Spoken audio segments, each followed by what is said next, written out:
Fala galera do canal Botafogo Digital, sou Carlos Albuquerque, sextou da melhor maneira possível para nós botafoguenses.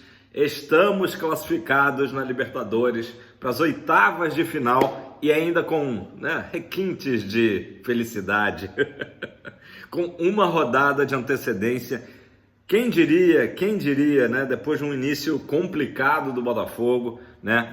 Aqui hoje o bate-papo é resenha, olho no olho, sem roteiro, aquela conversa aí de pós-jogo, né? Um jogo que vai ficar muito tempo na memória do torcedor alvinegro, seja a galera que foi lá para Lima, né? Bastante gente que estava lá representando, né? Enfim, para a galera que foi a General Severiano, uma festa linda, né? Muito legal o evento lá em GS. Enfim, para todo torcedor botafoguense que de alguma forma conseguiu sintonizar, né? Não estava fácil assistir o jogo ontem, eu tive que refazer até também a minha assinatura da Paramount via Prime, né?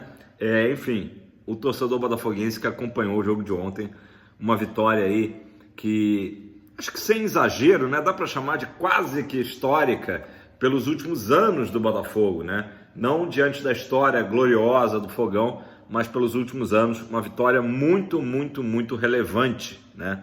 E como eu ia dizendo, o início da Libertadores foi preocupante. Só para a gente rememorar um pouco ali, o início do mês de abril, né? A gente estava com o Fábio Matias, que por sinal fez um excelente trabalho de transição entre o Thiago Nunes e depois a chegada do Arthur Jorge, né? Mas naquela estreia ali, comecinho de abril, o Botafogo foi muito mal diante justamente do nosso próximo adversário, né? Que é o Júnior Barranquilla, né? O Botafogo teve uma atuação ali abaixo da crítica, perdemos por 3-1, poderia ter sido até demais, né? E foi o dia da chegada do Arthur Jorge ao Brasil, vocês lembram disso, né? Ele meio que vai direto para o Newton Santos, deve ter ficado assustado com o que viu, né? Claro que aquele jogo ali não representou o Botafogo do Fábio Matias, também foi em outro contexto, né? Em outro recorte. O Fábio Matias disputou ali a maioria dos seus jogos no Campeonato Carioca, Taça Rio, enfim. Mas a estreia foi decepcionante, a ponto de que a torcida do Botafogo, que vinha recuperando a confiança no time, né? Recuperando a confiança no próprio Botafogo instituição, né? Depois de 2023, até porque a gente tinha passado pelo Aurora, né? Com direito a goleada de 6-0, e passado pelo Bragantino também, um adversário que a gente sabe duríssimo, né? Então, quando a torcida estava ali querendo reatar o namoro, né? Veio aquela estreia que foi muito fora da curva, assim, negativamente falando, né? Aí na sequência o Arthur Jorge estreia no comando do time no susto, né? Totalmente no susto, o jogo lá de Quito, e perdemos por 1-0, partida até que o Botafogo teve algumas oportunidades, mas enfim, ficou abaixo. E então o Botafogo sai no grupo, inicia, né, a sua campanha de Libertadores, que a gente relembra, né? Não jogávamos desde 2017, aquela Libertadores que a gente acabou sendo eliminado pelo Grêmio, com Jair Ventura, né, com Pimpão, enfim. Então o Botafogo começa com 2 derrotas, e aí começam aquelas reportagens, né? Na época até falei, o GE fez reportagem: quantas equipes na história conseguiram se classificar depois de iniciar com 2 derrotas? E eram pouquíssimos exemplos, né? Eram pouquíssimos exemplos. Agora o Botafogo consegue mais uma vez aí esse feito, né? E botar o seu nome ali na história de um time que começou com 2 derrotas. E não só isso, né? Se classificou ainda com antecedência de uma rodada. Que, obviamente, reflete o trabalho do Arthur Jorge, né? É inegável.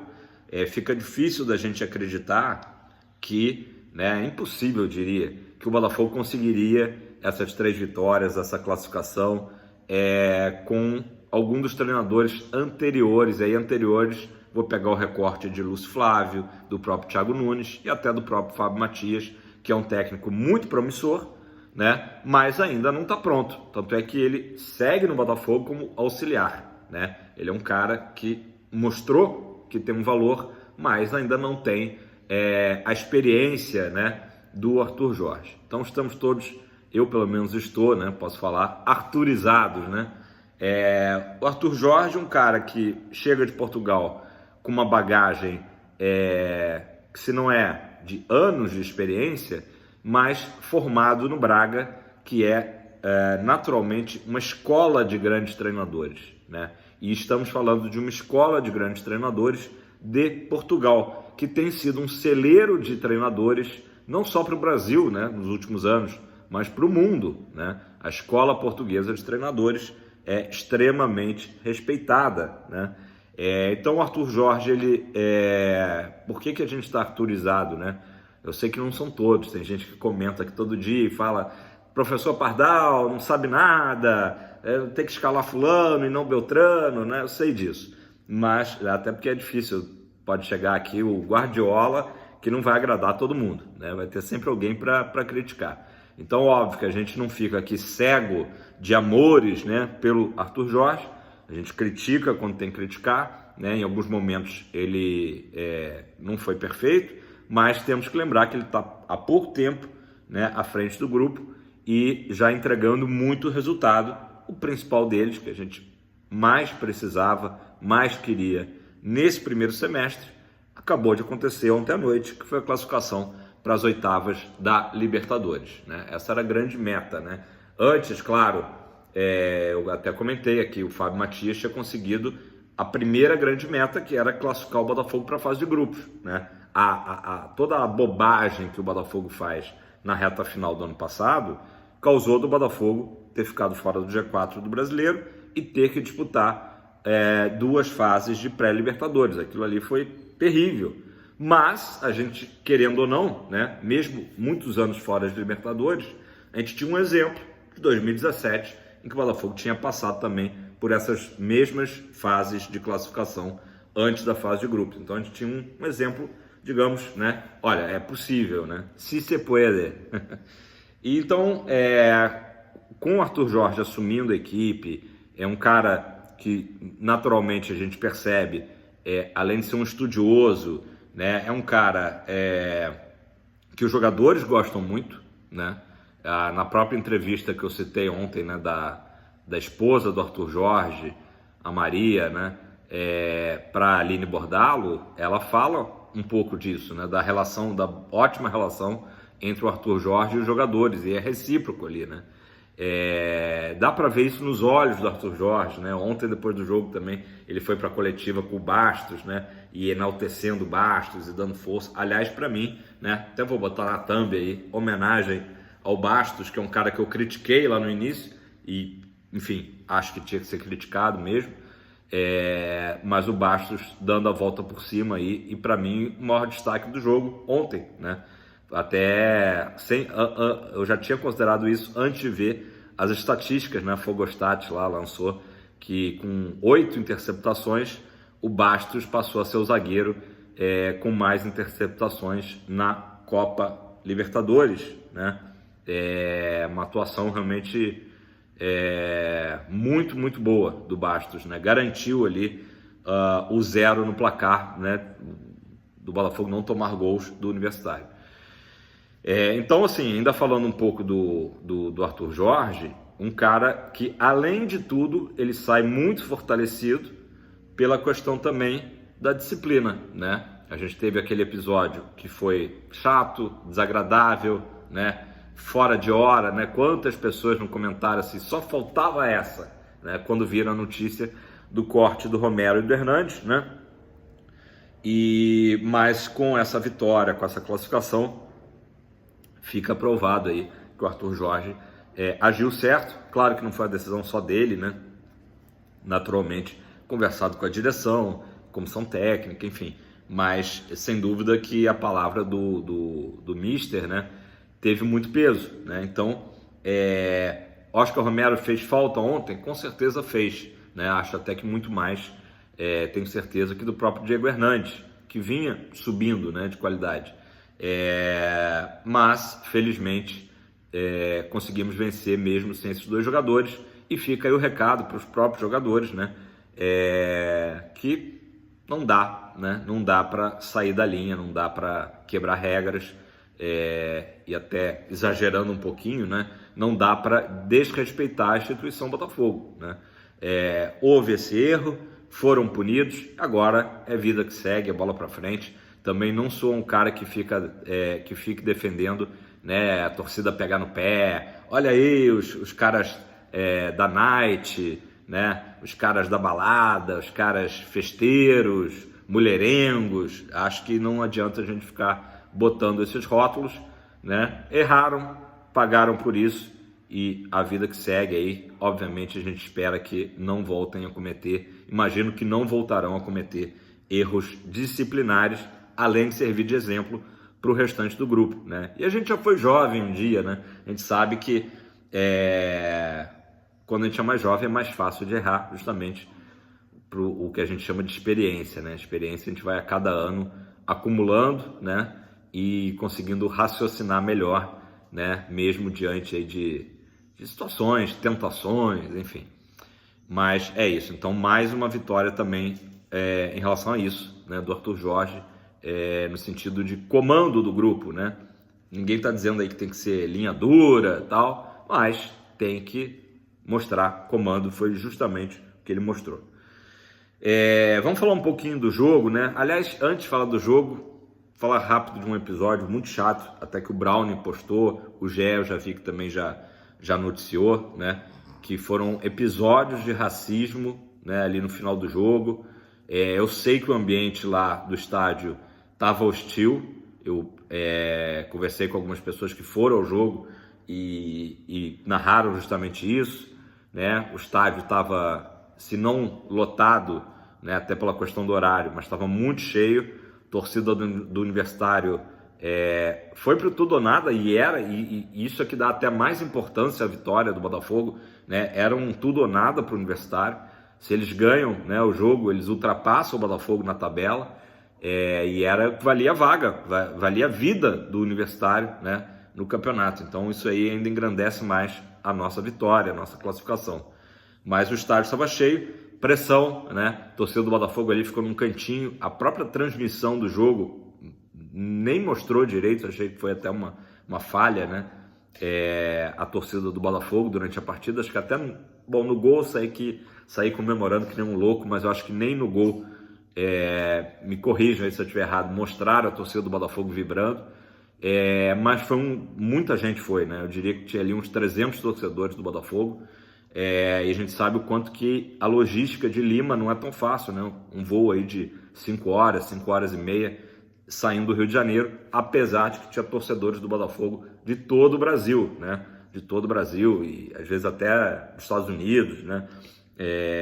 Alguns torcedores se deslocaram até a partida. Então, não foi um clima assim amistoso, né?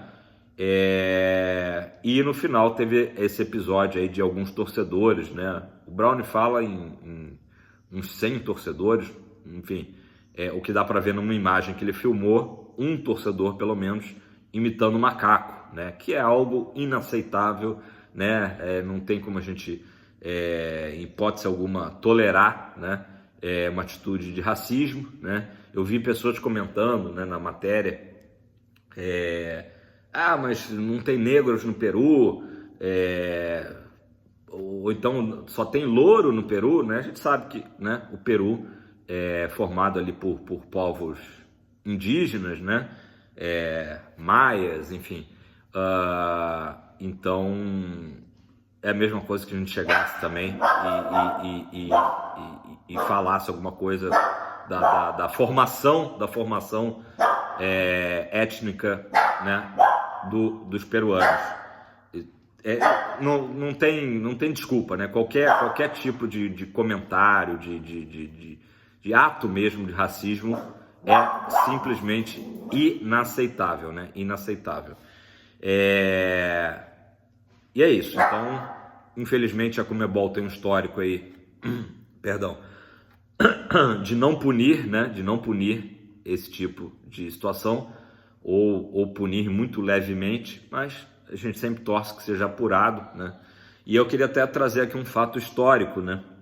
Eu ia comentar ontem com minha filha também ficou assustada com isso, ficou, né, assim, muito chateada, né, de ver que isso aconteceu. Eu até ia comentar com ela, falei assim, não, mas eu vou comentar amanhã no vídeo, aí você assiste, só pra gente trazer aqui eu não sou o Leozão, Memória Alvinegra, mas vou trazer aqui um fato interessante do passado, né? A melhor até engasguei. A melhor seleção peruana de todos os tempos foi a de 70, né? Disputou a Copa de 70, enfim. E justamente o técnico era o Didi, né? O jogador passou pelo Botafogo, passou também pelo Fluminense, mas um dos grandes ídolos, né? Passou até a forma, né? Um dos grandes ídolos da história do Botafogo e da seleção brasileira, né? Campeão do mundo, e era o técnico naquela ocasião da seleção peruana, né? Então não tem sentido algum, né? Mesmo que não existisse esse fato histórico, não tem sentido algum esse tipo de racismo, né? Assim, a gente entende que o torcedor do Universitário devia estar muito chateado, né? Até o Arthur Jorge lembra na coletiva de imprensa que o Universitário não tinha perdido ainda em casa em 2024, né? Eu comentei até no vídeo ontem, na verdade, desde julho do ano passado, o Universitário não perdia em casa, mas nenhuma chateação, nenhuma decepção por ver o seu time eliminado justifica qualquer ato, né, desse sentido. Então, lamentável, e a gente sempre espera que haja uma punição coerente, né, com a gravidade da situação que o famoso, né, em pleno 2024, alguém imitar um macaco para tentar menosprezar, né, seja a torcida do Botafogo, que ontem foi o alvo, mas outras torcidas do Brasil aí que tem sofrido com isso, ou como acontece na Europa com jogadores, né? Nada disso é aceitável, né? Nada disso é aceitável, então é importante a gente registrar, por mais que seja chato, né? E coincidentemente, é engraçado que, assim, no Brasil, né, a gente, por mais que haja racismo, a gente não costuma ficar pensando assim, pô, é negro, não é negro, né? Graças a Deus, pelo menos, eu acho que grande parte da população não fica pensando nisso. Mas agora, como eu toquei no assunto, né, justamente os grandes nomes da partida acabaram sendo Bastos, né, angolano, e também o Jefinho, o herói da partida, né, herói improvável em termos, né? Eu ontem mesmo já tinha falado que era uma boa o Jefinho esquentar um pouco o banco e que de repente ele poderia ser mais útil entrando no segundo tempo. Foi exatamente o que aconteceu, num passe brilhante do Savarino, né? E o Jefinho aproveitou muito bem e fez o gol da partida, né? Que definiu a classificação do Botafogo. Então, né? Mais um exemplo aí quer dizer, jogadores negros que decidiram a partida. Eu não gosto nem de ficar falando isso, porque realmente eu acho que o torcedor brasileiro, a gente não fica nunca contextualizando isso, o jogador branco, o jogador negro, né? Mas como a gente falou aí desse episódio do racismo, acaba, né, sendo importante também trazer isso. Enfim, outro jogador que entrou muito bem foi o Yarley, né? Yarley, o garoto, finalmente lançado aí pelo Arthur Jorge, entrou tão tranquilo, né, que já logo o primeiro lance dele é um chapéu que ele dá no jogador peruano, né? Carlos, o jogo foi fácil para o Botafogo? Não foi fácil. O Botafogo atuou bem? Não, o Botafogo não atuou bem. O próprio Arthur Jorge inicia a coletiva falando isso, né? E isso é muito importante, que o Arthur Jorge não tem passado pano, né? Olha, foi um jogo, tudo bem, o Botafogo soube sofrer, isso foi importante, mas o Botafogo não fez uma atuação que enchesse os olhos do torcedor, né? Mas eu acho que o torcedor alvinegro, desde o início, teve a noção de que o Botafogo controlava a partida, né? O que eu controlava? Não é que o Botafogo tinha mais posse de bola, nem tinha mais posse de bola, a gente teve um pouquinho menos de posse de bola, mas a gente viu os jogadores sem ficarem nervosos, né? sem ficarem assustados, né? O Universitário, uma equipe boa, né? Acho que não dá para dizer que é uma equipe fraca que o Botafogo enfrentou, porém inferior tecnicamente à do Botafogo, né? Desde o início já se percebia que, assim, aquele famoso, os caras não chutam bem, né? Então, assim, o Universitário teve vários arremates a gol, né? Que a própria transmissão da Paramount, né? O PVC, principalmente destacava, não iam no gol, né? Não iam no gol. Talvez a melhor chance da partida toda da equipe peruana foi uma bola rebatida ali, acho que uma cabeçada, que depois volta no Luiz Henrique e quase que o Luiz Henrique faz um gol contra. A bola passa raspando a trave do John. Ali, para mim, foi a maior chance do jogo do Universitário, né? Então isso já revela que o Universitário não era uma equipe tão técnica, né? Eu, por exemplo, não imagino que o Universitário fizesse um gol como foi o gol do Botafogo, né? Uma enfiada linda de bola, como eu disse, e o Jefinho que teve tranquilidade ali de bater e fazer o gol da classificação. Falando um pouco do Jefinho ainda, muita gente também me mandou mensagem falando: Carlos, você percebeu que o Jefinho não comemorou muito, né? Parecia chateado.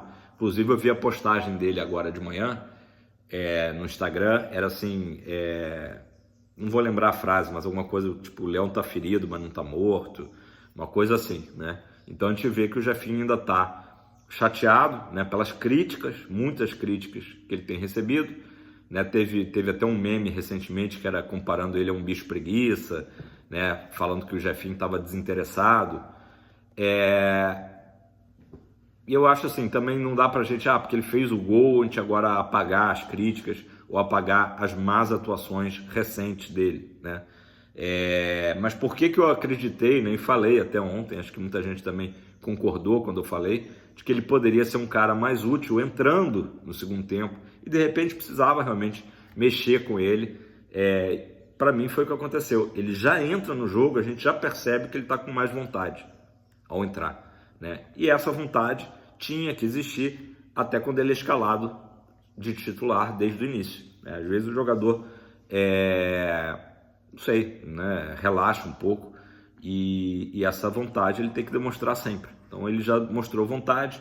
Quem mostrou um pouco de vontade no início, mas depois não fez novamente um bom jogo, foi justamente o Luiz Henrique. O Luiz Henrique, ele perde inclusive um gol importante, né, que não poderia perder uma partida com essa importância. E ele está nitidamente sem confiança, né? Às vezes na hora até de fazer uma jogada mais aguda, ele prefere tocar atrás, enfim. Mas de qualquer maneira, a gente acaba de ver com esse exemplo do próprio Jefinho que não dá para a gente começar a eleger um vilão, né? Um vilão da equipe.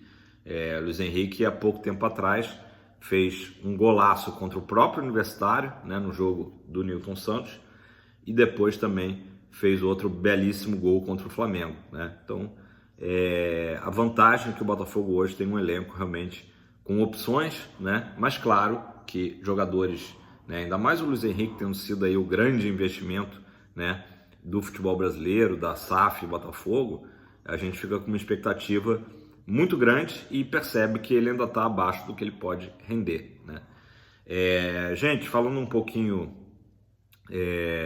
E aí a arbitragem também tem que falar rapidamente, é muito chato ficar falando de arbitragem, mas tem dois lances aí.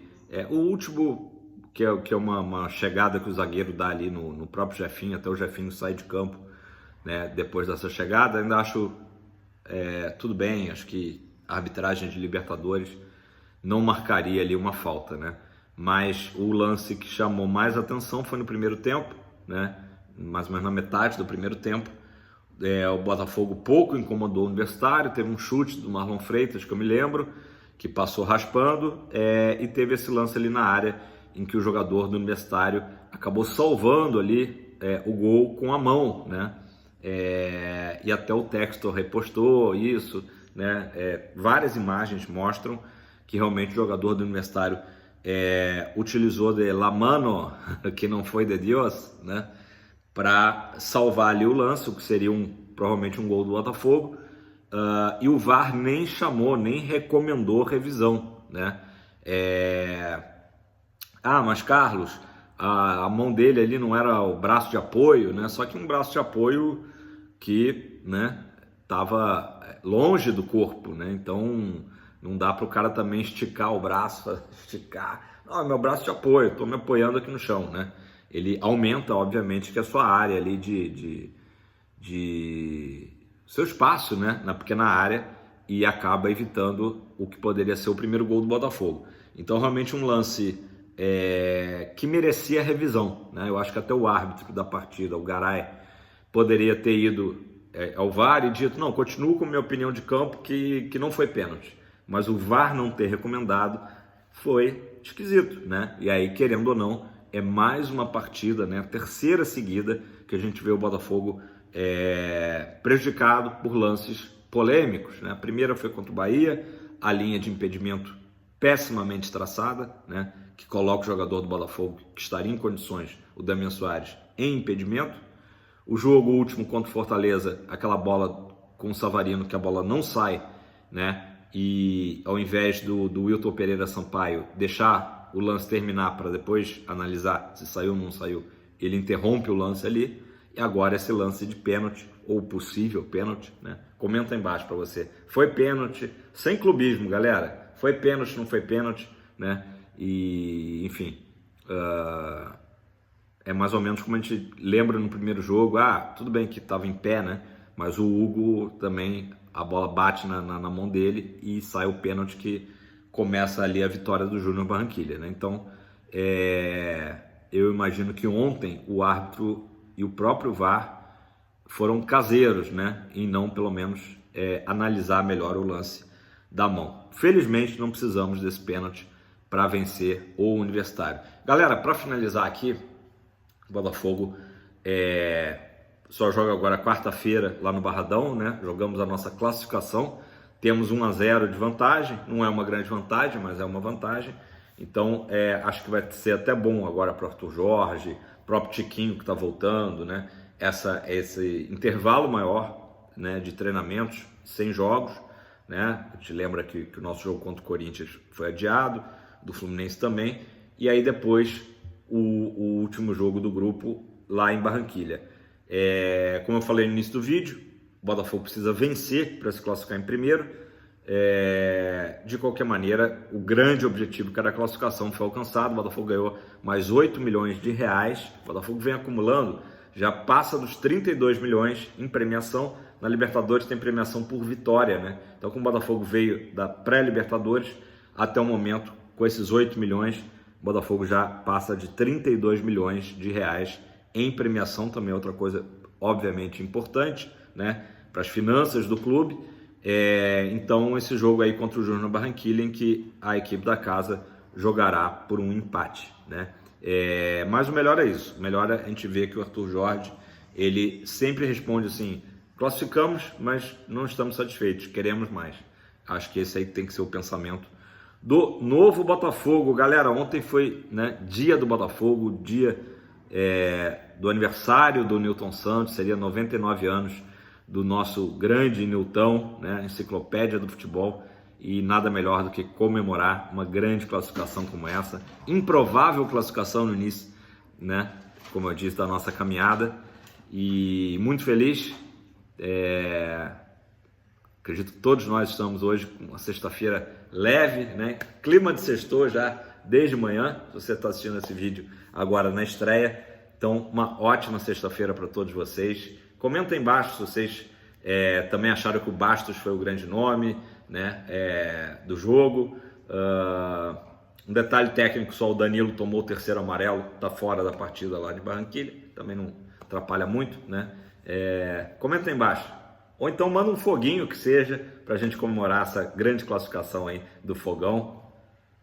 Para cima, sempre!